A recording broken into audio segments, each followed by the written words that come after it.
Today in today's activity, talent is everywhere. I suppose we all are talented in one way or other, क्योंकि भगवान ने हमें सबको कोई ना कोई टैलेंट देके भेजा है, right? And daily we see in your posters, in your paintings, in your songs, in your speeches, आप में बहुत टैलेंट है. तो आज हमने थोड़ा सा डिफरेंट विजन लिया है. Today we are going to listen folk music from your side.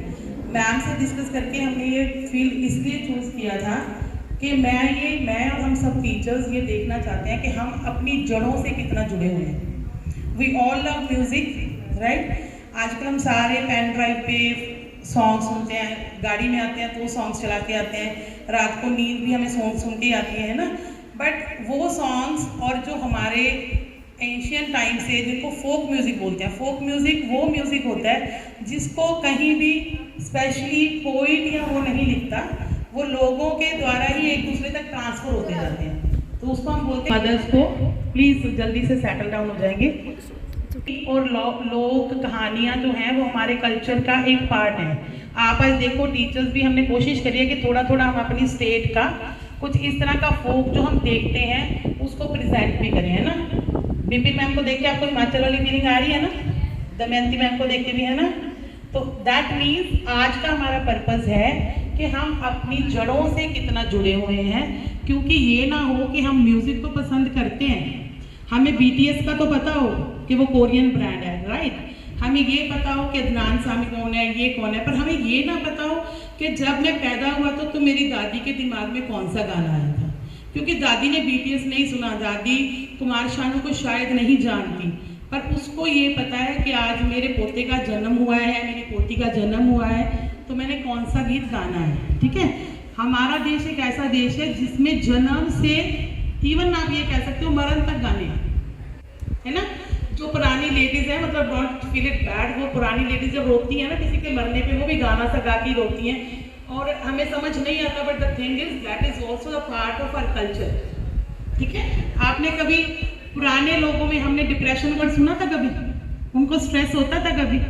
आपने सुना पुराने कभी वो बंदा डिप्रेशन में चला गया? आजकल हम कहते हैं छोटे बच्चे डिप्रेस हो गए, डिप्रेशन में चले गए, इनका सिलेबस कम कर दो, ये डिप्रेस हो जाते हैं, है ना. मैथ्स का सिलेबस बिल्कुल ही लाइट कर दो, बच्चे स्ट्रेस में आ जाते हैं. सुनते हो ना तुम सारा दिन वर्ड. और किसी भी तुम साइकोलॉजिस्ट के पास या साइकेट्रिस्ट के पास जाते हो तो I am really feel very bad, तुम्हारी एज ग्रुप के बच्चे वहाँ एज पेशेंट ज़्यादा मिलते हैं. रीज़न भी कि हम अपना स्ट्रेस रिलीज ही नहीं करते. स्ट्रेस तो हर एक को होता है, बट पुराने लोग को गाने वाने गा के अपने, उनको पता नहीं कौन सी पंजाबी में लिखे होते हैं जो बेचारे प्यार में डूबते हैं और मर जाते हैं. पता नहीं वो कैसा प्यार है जिसमें मरना ही होता है, सिर्फ पॉजिटिव कुछ होता ही नहीं.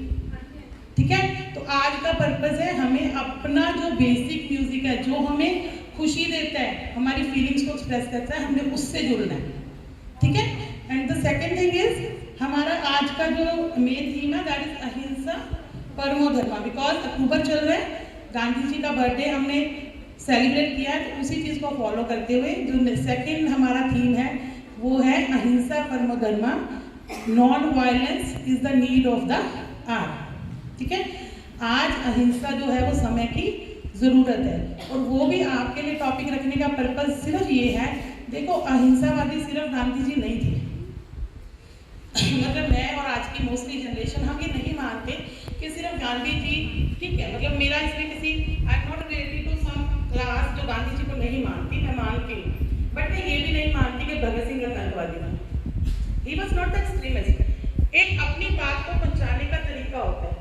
ठीक है, गांधी जी अगर अहिंसावादी थॉट नहीं देते तो उस टाइम बहुत ज़्यादा वायलेंस हो सकता था. ठीक है, पर अहिंसा वो है जो आजकल हमारे दिमाग में चलती है. हम सोचते हैं ऐसे, उसने मेरा ऐसे नहीं किया, मैं ये मार कर दूंगा, मैं मार दूंगा. सड़कों पे यूथ जो है लड़ने मरने के लिए तैयार हो जाता है, वो हिंसा है. गांधी जी सिर्फ अहिंसावादी नहीं थे, हमारे देश को अहिंसा के बेस पे ही आज़ादी मिली.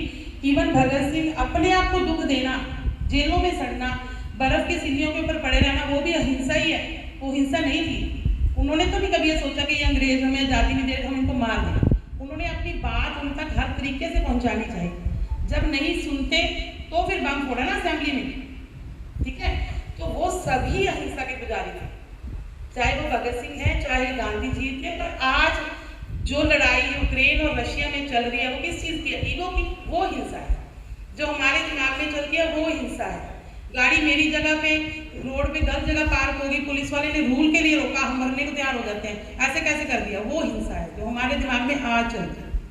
तो हमको वो निकालनी है। तो हम चाहते हैं कि आप हमारी युवा पीढ़ी हो, आप हमारा फ्यूचर हो, तो आप उस चीज़ को फॉलो करो और हम आपके विचार जानना चाहते हैं इस बारे में, ठीक है?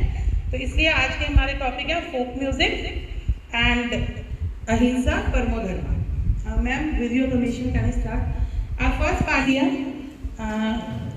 बट गांधी जी सेड अहिंसा non violence is more powerful than electricity, क्योंकि इलेक्ट्रिसिटी की पावर कभी जा भी सकती है, कोई फेलियर हो भी सकता है, पर अगर दिल में अहिंसा है तो आप बड़ी बड़ी चीज़ों को बियर कर सकते हैं। अगर आप एक बार सोच लो, जब गुस्सा आए तो एक बार सोच लो कि तो 2 मिनट बाद वो चला जाता है। तो अपने अंदर की अहिंसा हमने मिटानी है।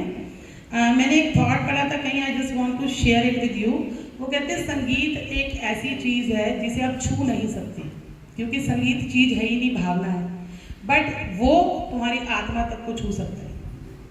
आप किसी भी मूड में हो, अगर आप म्यूजिक सुन लेते हो अच्छा, तो आप अच्छा फील करते हो। I feel everybody will be agree with me. तो संगीत हमें हमारी आत्मा तक को छू सकता है। थैंक यू मन्नत। मीनिंग तो इसका हम सबको समझ आया होगा, मन्नत को पता नहीं समझ आया होगा या नहीं, बट इट्स नाइस। बात वही है कि ये छोटी छोटी फीलिंग्स आजकल तो ना कोई लेने आता है ना जाता है, तुम यहीं बैठो हम अपने आप आ जाएंगे, बट इन चीज़ों में कितनी फीलिंग्स हैं, है ना? कितनी फीलिंग्स, कितना कुछ, वही आप एक्सपेरिमेंट करके देखना। इवन मेरा अपने बड़ों के लिए भी सजेशन है, जैसे हम बैठ के कभी भी तो स्ट्रेस नाम की चीज़ का एस भी नहीं आएगा। ये फीलिंग्स अपनी, ये गुस्सा, ये गिले इस तरह से निकाल लें अगर हम, तो सारे साइकेट्रिस्ट जो हैं वो फ्री हो जाएंगे। तो this is the best way to release your stress. Mannat ने हमें जो सॉन्ग सुनाया, बोला कि अहिंसा से ह्यूमैनिटी खत्म हो रहा है ना, अहिंसा। और बेसिकली हमें फर्क समझना है, अहिंसा का मतलब किसी भी जुल्म को सहना बिल्कुल भी नहीं है। अहिंसा ये कहीं भी नहीं सिखाती कि वो तो हम सिर्फ, ठीक है, हमें हर थॉट का मजाक या हम बना लेते हैं, बट ऑन सीरियस नोट हम कहते हैं कि गांधी जी कहते थे कि अगर तुम्हारे कोई एक थप्पड़ मारता है तो तुम अपनी दूसरी गाल भी आगे कर दो। तो हम ये बात मजाक में करते हैं, लाइक मतलब सम सॉर्ट ऑफ कि ऐसा कोई कैसे कर सकता है। बात ये है कि सहन करना सीखो, जब तक तुम्हारे आत्म सम्मान के ऊपर वो बात ना हो। सहन भी तब तक करना है जब तक वो तुम्हारे देश के सम्मान के, तुम्हारे घर के सम्मान के, तुम्हारे पेरेंट्स के सम्मान के और तुम्हारे अपने आत्म सम्मान के ऊपर तक ना आए। उसके बाद आप एक्शन ले सकते हो, वो भी जो हमारी मर्यादा में हो। तो अहिंसा ये नहीं कहती कि जुल्म के खिलाफ आवाज ना उठाओ। जुल्म के खिलाफ श्री गुरु गोविंद सिंह जी ने भी तलवार उठाना सबको सिखाया। जुल्म के खिलाफ कृष्ण जी ने भी महाभारत का, ये नहीं उन्होंने कहा कि लड़ो, उन्होंने कहा कि अपने लिए, अपने हक के लिए उठो, और कर्म खुद को करना पड़ेगा, दूसरों की तरफ मत देखो, पर अपने दिल के अंदर की हिंसा को हमने क्या करना है, खत्म करना है। तो दैट इज, जो आज हम सब बाहर जाएंगे तो हमें अहिंसा और हिंसा में फर्क एटलीस्ट समझ आ जाना चाहिए। और ये जो हम 60-50 लोग हम और 20-25 बच्चे, एटलीस्ट हम सोसाइटी में ये थॉट जरूर लेके जाएं कि जब तक सहन कर सकते हैं सहन करना है और पॉजिटिव रहना है, पॉजिटिविटी फैलानी है। छोटी छोटी चीज़ों का बुरा मान के, छोटी छोटी चीज़ों को दिल में नहीं पालना जिससे स्ट्रेस हो, ठीक है? उसकी छोटी सी कोई पोइम बनाओ, गाना बनाओ, गाओ और खत्म, ऐसा नहीं, राइट? बट बात फिर वही है कि ये कोई शिव कुमार बटालवी या करतार सिंह दुग्गल ने नहीं लिखा, ये लोगों ने ही बातें करती। अब तो आपके पास स्कूल में आते हो ना, स्कूल में आते हो, फोन तुम्हारे सबके हाथ में, ट्यूशन पे तुम जाते हो, तो जो तुम्हारे दिल के ख्याल होते हैं तुम एक दूसरे से शेयर कर लेते हो। ये उस टाइम की बातें हैं जब 14-15 साल की लड़की की, 13 साल की लड़की की शादी कर दी, पहले घर में कोई ज़्यादा बातचीत नहीं, और फिर ससुराल में जाके काम। तो वो जब अपने थॉट्स अंदर के जो कहते हैं ना दिल दे वाले, वो जो शेयर कर रही है वो है। आपके ये नहीं होने चाहिए थॉट, पर बात ये सिर्फ समझना है हमने, मतलब कुछ एक चीज़ें लेके जानी है, सारी नहीं लेके जानी, राइट?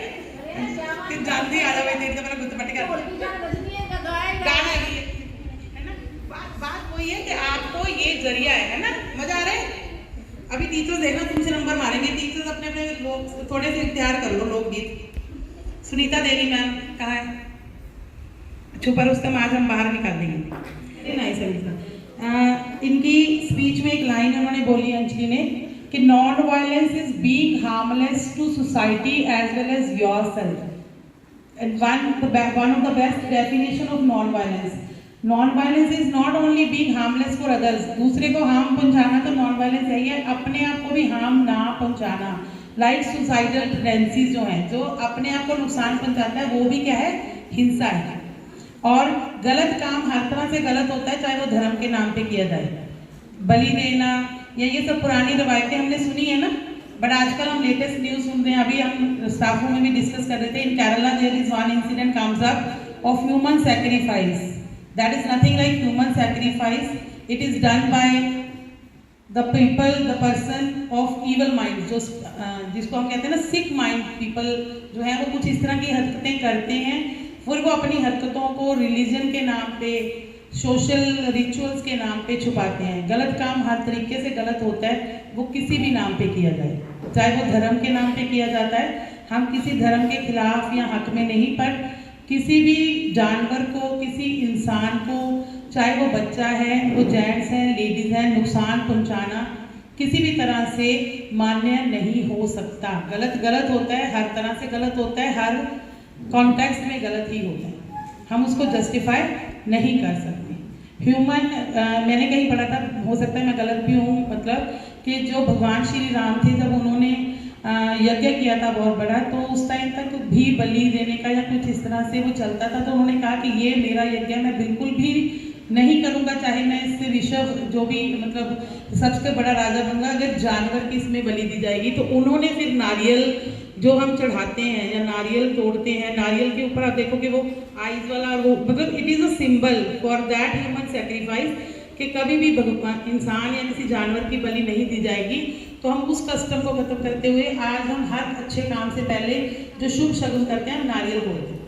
तो उस चीज़ को खत्म करना है. तो ऑल्टरनेटिव हर चीज़ का होता है. अच्छी सोच और बुरी सोच, बुरी सोच के कंपैरेटिव अच्छी सोच हमेशा वही होती है, सिर्फ देखने भर की देर होती है. ठीक है.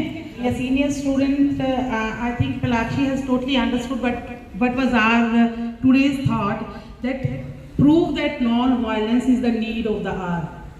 Non-violence सिर्फ गांधी जी के टाइम नहीं चलती थी या चाहिए थी. Non-violence आज के टाइम में हम पढ़े लिखे हो गए ना, हमें वायलेंस करने के तरीके भी नए नए आ गए हैं. Violence is now only चाकू उठाओ किसी को मार दो. Violence is poisonous thought sharing on social media. That is the most prominent and most dangerous violence nowadays. एक कोई भी किसी के दिल को चुभाने वाली पोस्ट आप सोशल मीडिया पे डाल दो और उसके बाद आराम से चुपचाप किसी घर के कोने में बैठ जाओ, जरूरत ही नहीं, दुनिया कट कट के मरेगी अपने आप. That's what is happening today, and that's what people paying for. हमें लगता है कि मैसेज एकदम से कैसे आ जाते हैं और तुम धड़ाधड़ शेयर कर देते हो.